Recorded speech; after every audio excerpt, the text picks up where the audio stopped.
کیا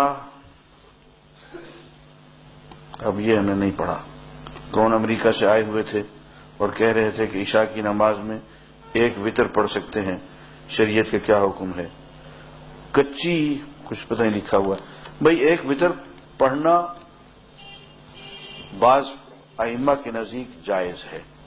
اور دیکھیں ایک اصول رکھیں، جس بات کو کوئی امام جائز قرار دے دے آپ اس پہ عمل کریں نہ کریں یہ آپ کی مرضی ہے، لیکن اس کو تانا نہ دیں کہ یہ ناجائز ہے۔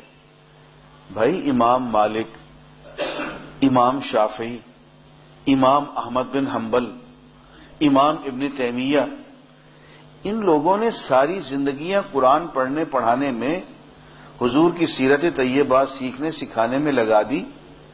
ہم جیسا مولوی جس نے کہ وہ پکی روٹی پڑھ رکھی ہو، وہ اٹھ کے ابو حنیفہ پہ اعتراض کر دے، امام مالک پہ اعتراض کر دے، شافعی پہ اعتراض کر دے، یہ زیب نہیں دیتا۔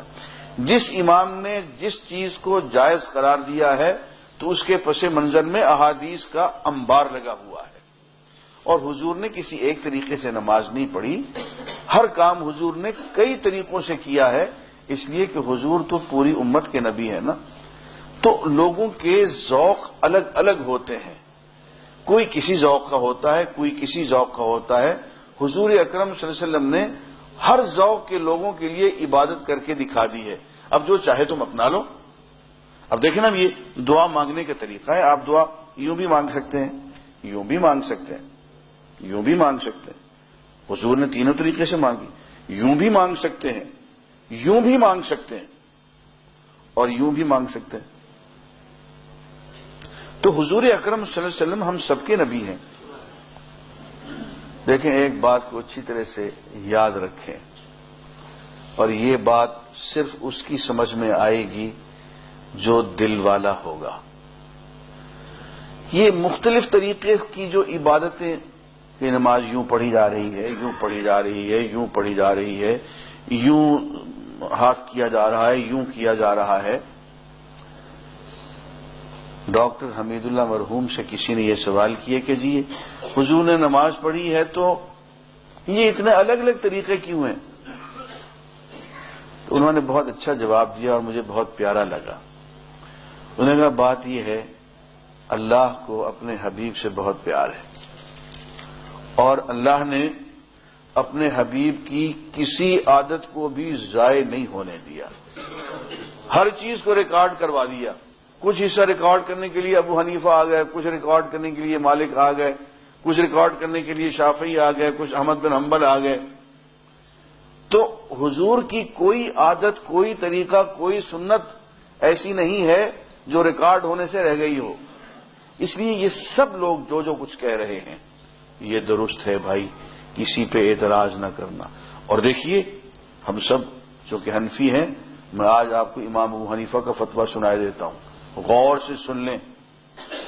امام ابو حنیفہ رحمۃ اللہ علیہ نے کہا ہے کہ حضور کے ہر طریقے کے مطابق کم از کم زندگی میں ایک مرتبہ نماز پڑھ لینا واجب ہے۔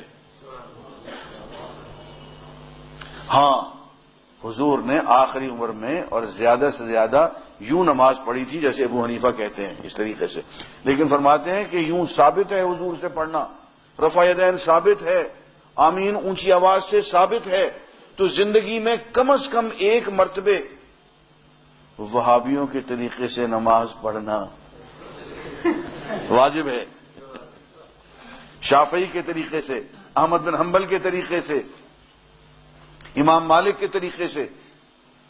امام مالک تو ویسی نماز چھوڑ کے پڑھتے ہیں، مانتے ہی نہیں مالکی۔ تو تمام ائمہ کی طریقے سے زندگی میں کم از کم ایک مرتبہ نماز پڑھنا واجب ہے بھائی۔ اس لیے یہ جھگڑے کی بات نہیں ہے، دلوں کو کشادہ کرو۔ ایک شخص جو کہ یہاں ہاتھ باندھ کے پڑھ، وہ کیوں باندھ کے پڑھ رہا ہے بھائی؟ اس کو یہ خیال ہے کہ حضور نے یوں باندھی تھی، تو یار حضور کی اقتداء میں کر رہا ہے نا، حضور کے پیار میں کر رہا ہے نا، تو ہماری نظریں حیا میں جھکنی چاہیے کہ حضور کا اتباع کر رہا ہے۔ وہ یہی سمجھتا ہے کہ حضور نے یوں ہی پڑھی ہے تو پڑھنے دو یار، جھگڑے کی گنجائش نہیں ہے۔